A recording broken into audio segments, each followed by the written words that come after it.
예, 지금부터는 유재수 전 부산부시장 감찰무마 의혹과 김기현 전 울산시장 비리 제보 사건 등 청와대와 검찰 간 얽힌 이슈들을 집중해서 풀어보겠습니다. 이 사건을 취재 중인 정치부 이성희 기자 나와 있습니다. 자, 이 기자, 우선 지금 들어온 속보부터 우선 전해드려야 할 텐데요. 결국 법무부 장관의 추미애 더불어민주당 의원이 발탁이 됐군요. 예. 원래는 국회의장 쪽의 뜻이 있고 또 국무총리 정도의 급이 아니겠느냐, 뭐 이런 주위의 평도 있었습니다. 하지만 전격적으로 또 이렇게 정해져서 힘을 실어주게 됐군요. 예. 말씀하신 대로 추 의원 같은 경우는 더불어민주당의 전직 대표였고 여성 지역구 5선 의원, 그리고 뭐 차기 대권 주자급으로 언급될 정도로 중량감이 있는 인사입니다. 그래서 사실 법무부 장관 쪽은 추 의원이 받기에는 좀 작은 곳이 아니냐, 그런 평가가 많았는데, 네. 추 의원 같은 경우는 본인이 판사 출신이다 보니까 검찰 개혁에 대한 생각이 평소에 있었고, 그래서 요즘 또 검찰 개혁이 화두이다 보니까 그거에 대한 좀 의지가 있어서 예. 수용한 걸로 보입니다. 그렇군요. 그렇다면은 당초에 지금 뭐 총리와 법무부 장관 동시에 발표할 것 같다. 우리 뉴스리드에서도 앞서서 그렇게 보도를 해드린 적이 있었는데. 그때는 법무부 장관을 먼저 하고 총리를 다음에 할 것이다. 그랬군요. 그렇게 말씀드렸던 것 같습니다. 근데 총리는 아직 뭐 선정이 쉽지가 않은 모양입니다. 네, 당초 경제총리로 김진표 민주당 의원이 될 것이다, 그렇게 이야기가 있었는데, 예. 약간 김 의원이 보수적인 성향이 좀 강하기 때문에 진보 성향의 사회단체에서 반대 의견이 많이 나오고 있습니다. 예. 그래서 청와대에서도 약간 좀 고려를 하고 있는 것 같습니다. 그쪽 그렇군요. 부분을. 추미애 법무부 장관 내정자 프로필을 다시 한번 볼까요? 앞서서 화면으로 보여드리긴 했는데, 대구 경북여고와 한양대 법학과, 연세대 경제학 석사, 비서울대 비스카이대인 것도 주목이 되네요. 또 20대 국회의원까지 해서 지금 4선 의원, 5선 의원이군요. 5선 의원입니다.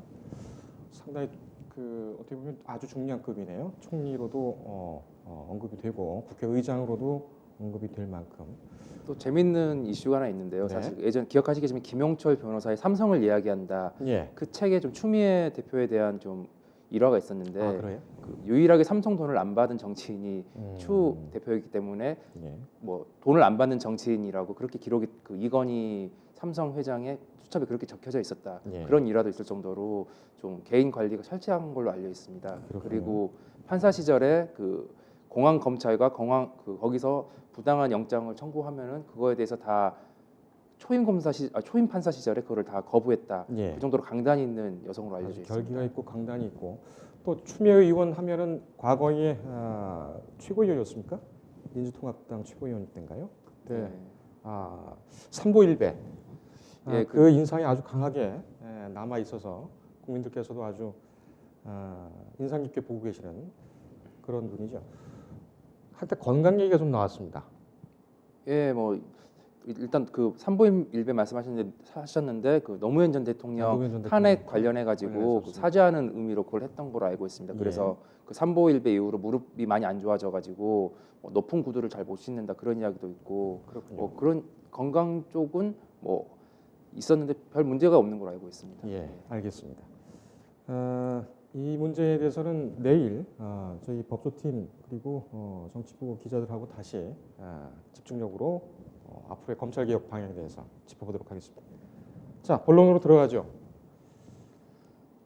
어제 청와대에서 고민정 대변인이 현안 브리핑으로 해서 김기현 하명 수사 의혹 해명을 적극적으로 했습니다. 문서도 공개를 했죠. 어떤 내용이었는지 먼저 정리를 좀 하고 가죠.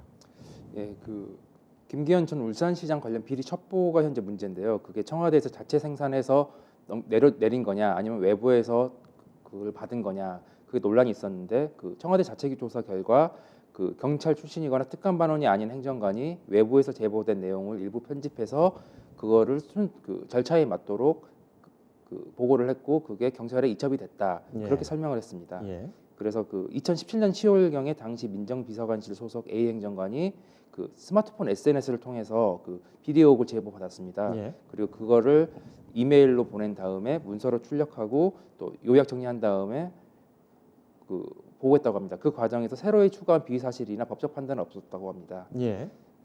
그 추가한 비위 사실이나 법적 판단 이렇게 되면 가공이 되게 되는 거죠. 예. 그죠?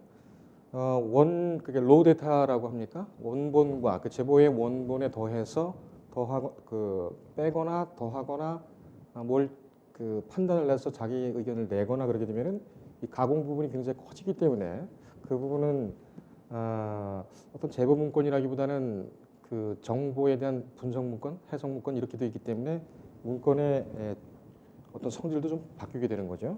청와대 측은 로우 데이터와 다 갖고 있는데 일단 당사자 그 제보자 측에서 그 동의를 하면은 뭐 공개도 할 수 있다. 약간 그런 뉘앙스로 예. 이야기를 했습니다. 예, 본인이 다 가지고 있다. 예. 그 청와대에서 분명히 가지고 있다. 근데 이 지금 그 백원우 민정비서관이 그러니까 이제 민정비서관실에 있는 행정관이 제보를 받았고 그걸 백원우 민정비서관에게 보고를 했고 그 백원우 민정비서관이 박형철 그러니까 반부패 비서관실로 이거를 이첩하는 전달하는 과정에서 직접 갖다 줬느냐 또 많은 그런 지방자치단체 관련 비리 중에 유독 김기현 울산시장만 갖다 줬느냐 이게 또 쟁점이 되고 있죠. 이거에 대해서는 뭐라고 했습니까? 그게 사실 민정 그 실이라는 곳이 뭐랄까 모든 이슈에 대해서 다루는 곳이라고 합니다. 예. 그래서 외부에서도 갖가지 그 첩보라든지 투서, 보고라든지 그런 게 들어오고 민정 쪽에 그게 집중되는 경향이 있다고 합니다. 네. 그래서 그거를 민정실에서 일단 받았는데 받고 정리하다 보니까 이게 비리 의혹인 거고 그래서 그거를 자연스럽게 반부패 비서관에 넘긴 거다. 예. 그런 식으로 청와대에서 설명하고 있습니다. 알겠습니다. 자 여기까지 보면은 사실관계도 일치하고 백원우 전 민정비서관 또 반부패 비서관실 해명하고 다 같습니다. 그런데 보면은 우리도 우리 영역이 아닌 그런 제보들이 오게 되면은 이른바 토스라고 하잖아요. 예. 정치부에서 사입으로 토스를 하기도 하고 또 역으로 하기도 하고 그거는 일정한 어떤 그런 관행적인 뭐 정상적인 업무 협조 관계라고 볼 수가 있는데 일단은 그 문서를 작성한 제보를 받아서 문서를 작성한 행정관 누굽니까? 현재 그 총리실 민정민호 비서관실에서 근무 중인 문모 사무관으로 알려 있습니다. 예. 그 문 사무관은 6급 검찰 수사관 출신인데 이명박 정부와 박근혜 정부 청와대에서 근무를 했다고 합니다. 2014년 7월 총리실로 소속을 바꿨지만 현 정부 들어 또 2017년 7월부터 1년간 청와대 민정수석실에 파견 근무를 했다고 합니다. 예. 그 아주 유능한 정보맨이라고 평가를 받는다고 합니다. 예. 저희가 법조 쪽으로 취재를 해보니까 그 김태우 전 그 행정관 있죠. 예. 비슷한 아마 경력이 아닌가 이렇게 추정이 되더군요. 범정에서 많이 활동을 했고 또 세계 정부에서 또 민정실에서 또 근무를 했죠. 자 제보자는 누굽니까? 예, 제보자는 아까 참 말씀하셨지만 송병기 현 울산시 경제부시장으로 알려졌습니다. 송 부시장은 2016년 말 그 캠핑장에서 문 행정관과 그 인연을 맺었고 예. 이후에 그 일종의 정보원처럼 그 52시간 반응 최저임금제 또 울산 지역 이슈 등 다양한 분야에서 의견을 좀 주고받았다고 합니다. 예. 그 과정에서 김기현 전 시장 관련 첩보도 넘긴 것 같습니다. 캠핑장이라면 어느 캠핑장인지 혹시 설명이 됐습니까? 이게 좀 뭔가 다른데요. 그 청와대에서는 캠핑장에서 만났다고 설명을 했고 그 송 부시장은 그 아는 그 사업가를 통해서 뭐 소개를 받았다 그렇게 말하는데 그 두 개를 종합하면 아마 사업가와 캠핑장에서 만난 거 아닌가 그렇게 생각이 되는데 지금 사실 거기까지는 아직 나오지 않고 있습니다. 저도 어제 청와대의 고민정 대변인의 설명을 들으면서 이 송병기 부시장은 계속 울산에서 있었던 분이란 말이죠. 예. 그렇다면은 지금 문모 그 수사관, 행정관 이분도 울산 출신입니까? 아니면 울산에서 근무한 적이 있었습니까? 울산 쪽도 그쪽도 근무한 것 같습니다. 일단 출신이 예. 그쪽 지역이어가지고 예. 그 김경수 경남지사와 고등학교 동창이라고 그렇게 들었습니다. 그러면은 뭐 지역적인 어떤 연고도 있을 수가 있겠네요. 예. 그렇다 보면은 캠핑장에서 만났다는 게 꼭 이상한 것만으로 단정할 수는 또 없네요. 원래 정보 취급하시는 분들이라든지 고위 공직자들은 그런 식으로 정보를 서로 공유하는 사람들을 항상 찾고 있습니다. 예. 그래서 기업가라든지 뭐 고위 공무원 또 사정기관 관계자 그런 식으로 서로 인연을 맺어가지고 정보를 주고받는 거는 사실 그렇게까지 특이한 사항은 아닙니다. 알겠습니다. 송병기 울산 부시장 같은 경우에는 현직 송철호 울산시장의 최측근으로 분류가 되는 사람입니다. 그러면 이거 함영수사로 볼 수 있는 거 아닙니까? 이게 좀 묘한 부분이 있는데요. 송 부시장의 이력을 좀 자세히 살펴볼 필요가 있어 보입니다. 송 부시장은 경북 안동 출신의 교통물류 분야 전문가입니다. 특히 자유한국당 소속인 박맹우 전 울산시장 시절에 공직길에 들어서서 또 김기현 전 시장 밑에서 교통건설국장 등을 역임했습니다. 그리고 송철호 현 시장과는 2017년 10월 선거 캠프에 합류하면서 인연을 맺었다고 합니다. 송 부시장은 캠프 내 싱크탱크 역할, 공직자고 또 그쪽 분야 전문가다 보니까 능력을 인정받았다고 합니다. 예. 그래서 어떻게 생각하면은 출신은 한국당 쪽에서 더 가까운 분이고 민주당과는 이제 2017년 이후에 좀 친해진 그쪽으로 간 그런 거겠죠. 예, 박맹우, 김기현, 지금 뭐 자유한국당이면 과거 새누리당, 그 전에 한나라당 이 전신이었기 때문에 어떻게 보면 더불어민주당보다는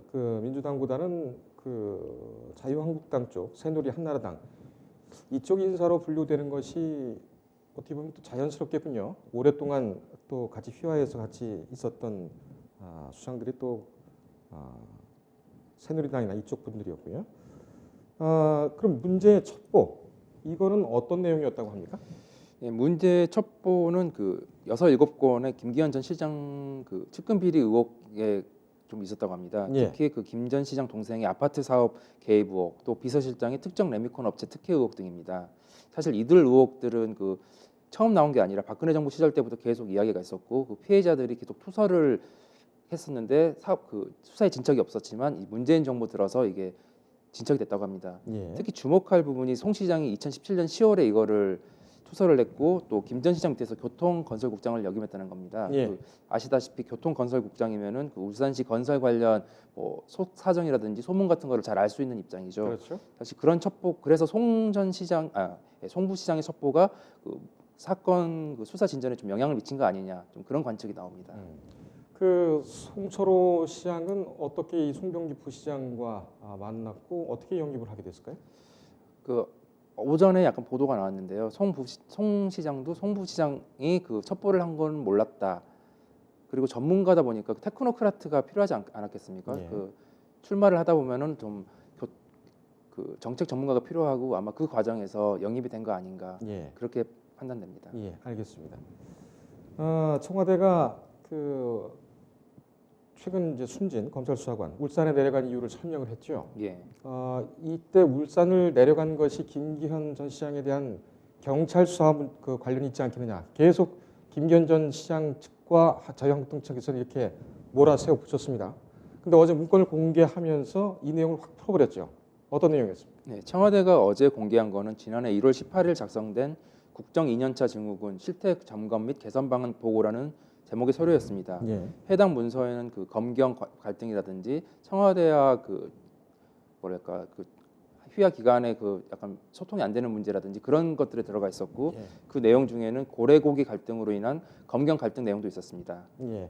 그래서 무슨 정부 취임 2년 증후군 이런 제목이더군요. 예.